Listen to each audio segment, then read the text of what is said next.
I'm a chicken breeder from Kibbutz Re'im.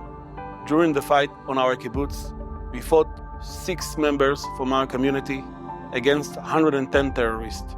Afterwards, my family and our entire community were displaced in hotel in Eilat. There were broken people all around, and we were all so far from even beginning to understand what just happened and what needs to happen next so we can get out of this total chaos. It only took a few days for help starting to arrive from the other side of the ocean. And while it should have made us all happy, it actually got us quite mad. It felt like the problem was so big, the situation was so complex, that no one had enough time to actually listen to the type of help that was really needed. A few days after the attack, I went down to Eilat and I sat with my friend Bubu. And a guy came with shirts and they told the kids that they're getting new shirts. And he takes a bag, he puts it on the floor and he just tosses the shirts to them. And they get the shirts tossed on them and they look at it like that. And the guy takes the bag and he leaves. And I'm not blaming him. He has many hotels to go to and many kids to give them shirts. But if he asks them, how are you? What have you been through? What color do you like? What size are you? It's a whole different feeling between feeling like a refugee versus feeling like a hero. That's the moment we decided we are going to find a way to help. Only we'll make sure it's done in a different way. At Project 24, we listen. And there's a very specific way of how we do it. Remember, these are very proud, strong, self-sufficient, and self-providing kibbutznikim. They are not used to needing any type of support, and they're certainly not used to asking for help. But help was, and still is, needed. So we spend hours with them, and slowly they open up, share, and feel safe enough to tell us what they truly need. When we listen, we break them up into smaller, more organic groups and sit with them separately. Mothers, soldiers, business people. The mother may wants to share that her biggest concern right now is her son's math test. And it's a serious problem. But she will never say that just right after the kibbutz businessman shared that the community's factory burned down and needs to rebuild entirely. In smaller and more organic groups, they feel more comfortable to share and be heard. There is no hierarchy of pain or problems.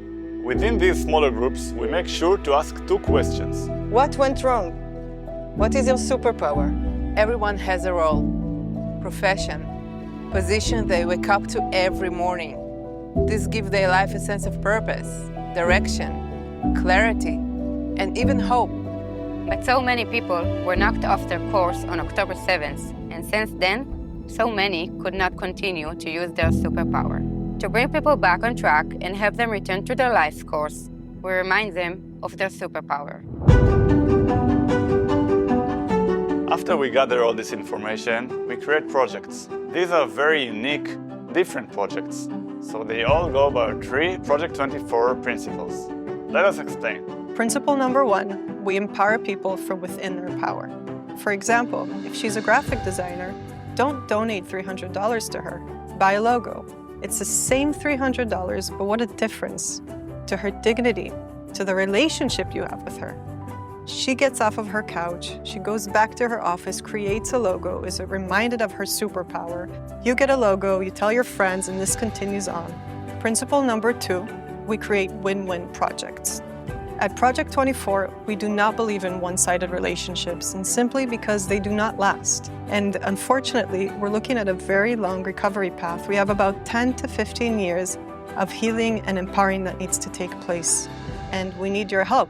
You might give an idea, a connection, an expertise of yours, and what you might get in return is a sense of doing good, a hug, a smile. Principle number 3, we level the playing field. We want everyone to roll up their sleeves and sit at our Project 24 table. While donations are important, it's not everything people have to give, and it's far from everything we need to truly make an impact together. We want you to give from your superpower, whatever that may be. Your connection, your idea, your expertise, your know-how, everyone has something that they can give.